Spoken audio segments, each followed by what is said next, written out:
Pada kesempatan kali ini, izinkan sebelumnya saya memperkenalkan diri saya terlebih dahulu. Saya Fania Safa Medina, salah satu perwakilan dari tim Warta 17 Agustus. Barangkali teman-teman belum mengenal apa itu Warta 17 Agustus. Warta 17 Agustus itu adalah portal berita yang dinaungi oleh Direktorat Sistem Informasi YPTA Surabaya. Yang dimana rekan-rekan di sini ada Mas Fahmi dan Mas Yogi, juga rekan Mas Yogi juga rekan dari Warta 17 Agustus. Untuk acara pada kali ini kita nanti akan berbincang-bincang singkat aja Pak dan ringan bersama teman-teman mahasiswa di sini dalam materi sekiranya nanti outcome based education atau yang biasa disingkat OBE dan rancangan pembelajaran semester atau RPS dari mata kuliah Technopreneurship Digital Content pada kelas R pada malam hari ini. Nah, untuk perkuliahan pada malam ini itu sudah luring ya Pak, sudah offline, yang mana sebelumnya memang dilaksanakan secara online dari saya di sini sudah bersama dengan teman-teman mahasiswa ilmu komunikasi dari kelas R Technopreneurship Digital Content. Langsung masuk saja Pak ke pertanyaan-pertanyaan podcast kita. Mungkin bisa diberikan sedikit gambaran Pak mengenai mata kuliah ini bagaimana? Makasih Mbak Fania dan teman-teman mahasiswa di mata kuliah yang saya ampu selama 1 semester ya. Jadi di mata kuliah ini kalau Anda lihat dari sisi judulnya sudah jelas ya. Jadi kalau kita bicara tentang technopreneurship dan digital content, saya kira kalau kita bicara technopreneurship berarti di situ menggabungkan ya. Jadi aspek entrepreneur yang dikemas dari sisi teknologinya. Sebelum kita mengemas dari sisi teknologinya ya, yang perlu juga pahami teman-teman, entrepreneurship itu sebenarnya dari banyak literatur kuncinya itu sebenarnya kembali kepada sebuah konsep falsafah diri kita. Jadi kalau saya memahami entrepreneurship itu kan berujung pada sebuah nilai proses bisnis ya, usaha, itu bahasa yang mudah kita pahami ya. Tapi sebenarnya kalau kita kenapa banyak dari kita ketika kita melakukan sebuah nilai usaha banyak yang jatuh, juga banyak hal yang dikiranya kurang berhasil. Menurut saya karena kita belum memahami sebuah konsep nilai usaha itu sebenarnya falsafahnya ya berangkat dari diri kita. Aku itu kan saya ya, aku ya. Falsafahnya sebenarnya yang sebelum kita ngomong usaha ya kita ya harus berangkat dari aku. A-nya ada unsur A-nya, ada unsur K-nya lah, lalu bicara tentang ku.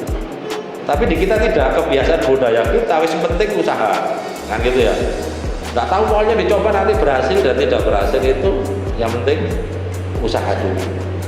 Nah, sementara belum dibangun A-nya itu apa, nanti saya jelaskan lebih detail di mata kuliah saya ya. A itu bicara tentang ambisi, itu yang harus Anda bangun. Jadi ambisi itu bukan sisi yang negatif loh. Ambisi itu sesuatu yang bagus. Anda jangan usaha kalau nggak punya ambisi gitu. Pasti akan menghambur-hamburkan uang Anda. Lalu yang K-nya itu bicara tentang kemampuan, skill kalau dalam bahasa kita. Itu. Jadi Anda punya ambisi, ya harus dibentuk skill Anda, kemampuan Anda harus Anda bentuk. Tapi tidak pernah dibangun, tidak pernah terukur ambisi dan kemampuannya, sehingga ya pasti akan jatuh. Jarang yang berhasil yang bisa survive ketika melakukan sebuah usaha. Itu berangkat dari pengalaman saya dari sekian tahun menggeluti di bidang-bidang usaha. Technopreneurship Digital Content ini mengenai konsep bagaimana teknologi pada proses bisnis ya Pak? Iya. Jadi kita akan kemasnya tadi ya, dari konsep usaha ada aspek teknologinya, lalu nanti di digital kontennya, nah itu kan nanti bicara banyak hal teknis ya, bagaimana memasarkan, marketing, nah itu tool-tool yang akan digunakan ya, unsur yang kita gunakan ya digital content itu. Oke. Nah, untuk Mas Arif sendiri nih, sebelumnya udah pernah dengar belum untuk mata kuliah Technopreneurship Digital Content? Belum pernah sama sekali. Jadi barusan dengar yang dijelaskan oleh Pak Supangat ya. Sudah agak sedikit ada gambaran. Untuk gambarannya sih sedikit aja. Udah sedikit jelas ya. Penjelasan singkat dari Pak Supangat tadi ya. Oke. Nah, lalu nih Pak, kenapa ada mata kuliah Technopreneurship Digital Content ini untuk prodi ilmu komunikasi sendiri, Pak? Iya, kita melihatnya itu dari sisi kenapa, kalau ditanyakan kenapa ada, ini kan ya juga bicara tentang hasil luaran ketika proses mahasiswa itu menempuh rangkaian seluruh mata kuliah dalam ini kelulusan. Nah, kelulusan mahasiswa ini kan di Untar, di kampus kita itu ya ada target bagaimana luaran mahasiswa itu bisa langsung digunakan oleh masyarakat. Jadi kenapa dibekali di mata kuliah ini pada sisi yang kita butuhkan, ternyata di Indonesia sendiri itu terkait dengan entrepreneur itu masih jauh, kurang sekali. Orang cenderung mengejar untuk income itu menjadi pegawai negeri, atau paling tidak kalau tidak jadi pegawai negeri ya pegawai swasta. Bapak nggak mengajar sendiri atau ada berkolaborasi? Ya, semua mata kuliah saya itu cenderung itu tim teaching saya. Ya, tim teaching itu biasanya yang ngajar nanti tidak hanya saya, jadi ada praktisi. Lalu praktisi bagaimana menyajikan baik nanti di mata kuliah harian kita, ataupun nanti dalam bentuk ada workshop ya biasanya, seminar, datangkan ahli yang di bidang itu, paling tidak nanti bisa bertukar pengalaman ya, dari teman-teman, ataupun bisa sharing ya dengan orang-orang yang memang sudah sukses. Nah, itu nanti kita datangkan ya. Katakanlah Anda mungkin pernah baca buku bagaimana 30 hari jago jualan. Logikanya di mana? 30 hari jago jualan. Jadi untuk closing jualan Anda itu ada yang nulis buku 30 hari jago jualan. Nanti itu betul-betul praktek ya. Nah, pengajaran kita itu harus mengarah ke sana. Ya. Jadi masa ini 30 hari bisa kita sudah jago jualan. Nah, itu ada proses yang secara praktek teman-teman itu bisa mempelajarinya. Nah, nanti kita gunakan di forum ini. Lalu nanti praktisinya ada Mas Yofi, ini salah satu ya. Jadi yang selama ini ke bidang beliau itu ke data analitik, karena penting Anda ini. Jadi dari hasil usaha Anda itu baca tren. Itu nanti diajarkan, tidak hanya kita berkecimpung berbicara tentang definisi usaha itu apa dan sebagainya, tidak seperti itu. Tapi nanti bagaimana sih tren usaha saya di bidang ini di daerah ini, daerah Surabaya. Itu bagaimana baca trennya. Nah, itu nanti bisa dibantu. Oke, untuk Mas Arif nih biar nggak tegang ya, biar nggak diem aja. Tadi kan Pak Supangat udah jelasin di mata kuliah ini ada praktisi dan Pak Supangat sendiri menjadi dosen pengampu. Gimana menurut pendapat Mas Arif kalau ada praktisi di kelas, apakah lebih seru atau gimana? Menurut Mas Arif? Pernah ikut kelasnya Pak Supangat, tahu Pak Supangat juga. Berarti udah pernah. Oke. Jadi kayak lebih seru aja gitu. Kayak Lebih seru dan lebih mungkin lebih banyak materi yang didapat nantinya ya.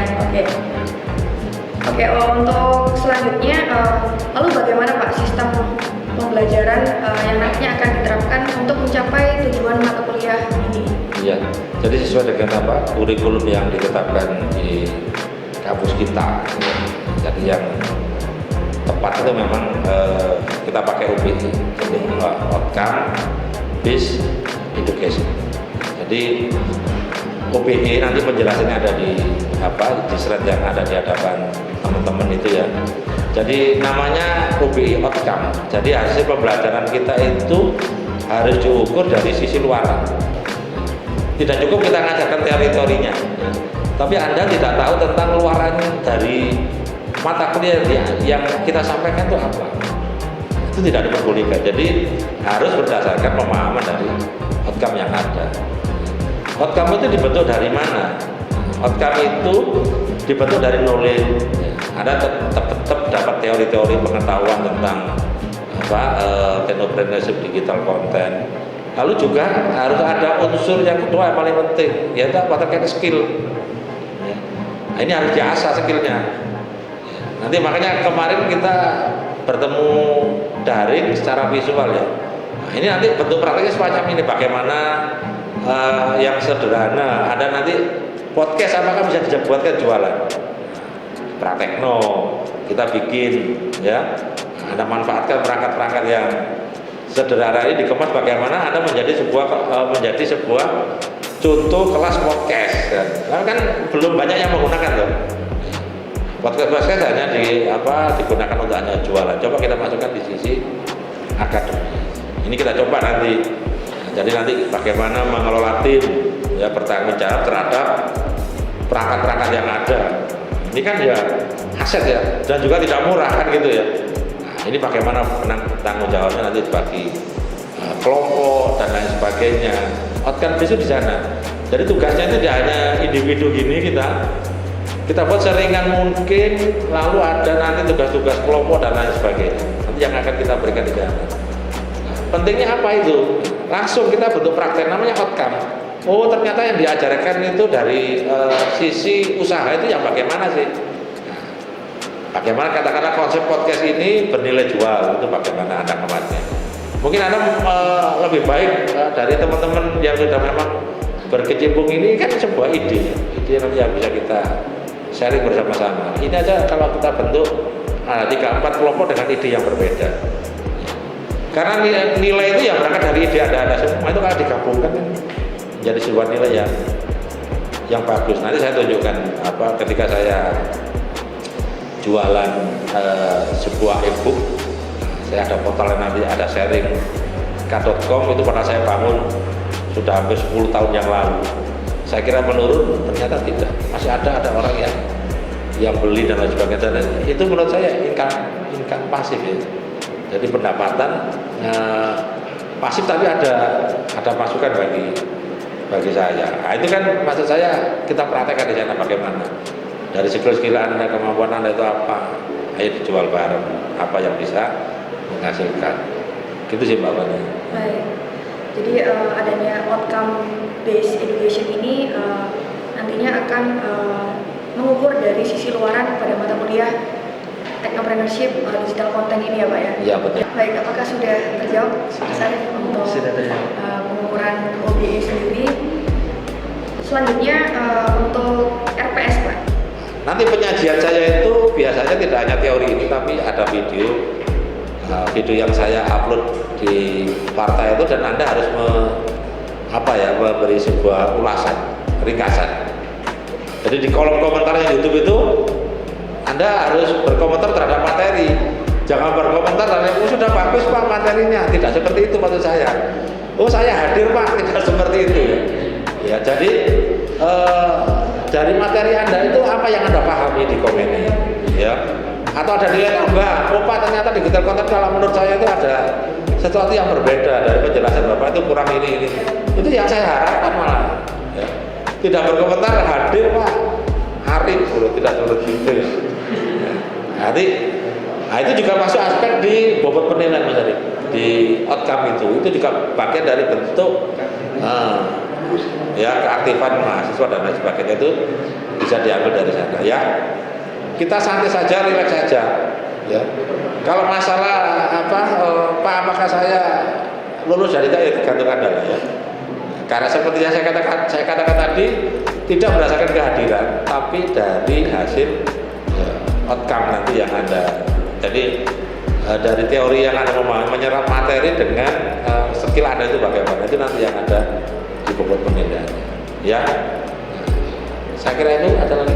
Oke, jadi untuk RPS, untuk OBE sendiri nanti teman-teman mahasiswa bisa langsung akses di Elita ya Pak, sudah tercantum di sana semua. Mungkin barangkali nanti teman-teman bisa langsung dicek di eliteknya masing-masing mengenai RPS pada mata kuliah Technopreneurship Digital Content. Sekarang saya persilakan untuk teman-teman mahasiswa kelas R Technopreneurship Digital Content untuk bertanya. Barangkali teman-teman ada pertanyaan, 1 atau 2 pertanyaan. Nama saya David Cahyono Putra, saya mau bertanya, mempelajari suatu dagang di teknologi aja atau ada yang lain atau gimana gitu Pak? Jadi, Terima kasih Pak. ya oke, makasih ya. Mas apa tadi? Mas siapa? Mas David. David. Oke. Iya, David. Belum menjadi seorang pengusaha. Itu kan gambaran kita itu kan masih akal. Iya. Akal enggak? Saya mau jadi pedagang Pak, saya mau jadi usaha. Itu kan dibutuhkan ada bagaimana cara melakukannya, prosesnya itu bagaimana cara menjadi pengusaha. Apa usahawan yang sukses dan lain sebagainya itu kan belum konkret. Iya. Nah, belum konkretnya itu masih dalam sebuah dataran teori. Nah, knowledge kata-kata gitu ya. Nanti di mata kuliah kita ini kita akan belajar tentang skill tadi. Skill itu mengarah kepada mengajarkan kemampuan Anda untuk mengarah kepada bagaimana menjadi seorang dagang yang bagus itu bagaimana, usaha yang benar itu bagaimana, secara proses bisnis. Proses bisnis kan berarti bicara tentang marketing, persiapannya, perencanaannya, dan lain sebagainya. Itu bisa Anda pelajari katakanlah secara alami, oke bisa. Nah, tapi nanti filosofi ya, sisi yang paling penting tadi, bagaimana sih membangun ambisi. Ternyata orang-orang yang sukses itu kalau ada baca literaturnya itu tidak berangkat dari sebuah ambisi yang ngecek-ngecek itu bahasa kita ya. Mata kuliah ini bagaimana mengombinasikan sebuah usaha itu menggunakan teknologi. Lalu mas teknologinya itu yang bagaimana? Kita kan sudah pernah di digital content, saya kira akan saya jelaskan lebih dalam lagi dalam cara selanjutnya. Seperti tadi yang saya katakan secara praktis, bagaimana sih menggunakan Instagram yang benar itu? Ya, bagaimana menggunakan Facebook yang benar untuk sebuah usaha ya, bukan branding untuk curhat dan lain sebagainya, tapi bagaimana Facebook, Instagram itu ya, apakah cocok? Instagram itu jadi jualan yang bagaimana? Nah, itu sudah banyak yang meriset tentang itu, dan itu berangkat dari orang-orang yang sukses dari sana. Itu ada unsur-unsur penelitian itu nanti yang kita ajarkan dari sisi praktek itu di sana. Outcome itu karena apa? Karena Instagram itu sudah dicoba oleh orang yang sukses. Jadi teorinya bagaimana? Nanti kita ajarkan kepada gitu ya. Ya Pak. Terima kasih Pak Sumanda.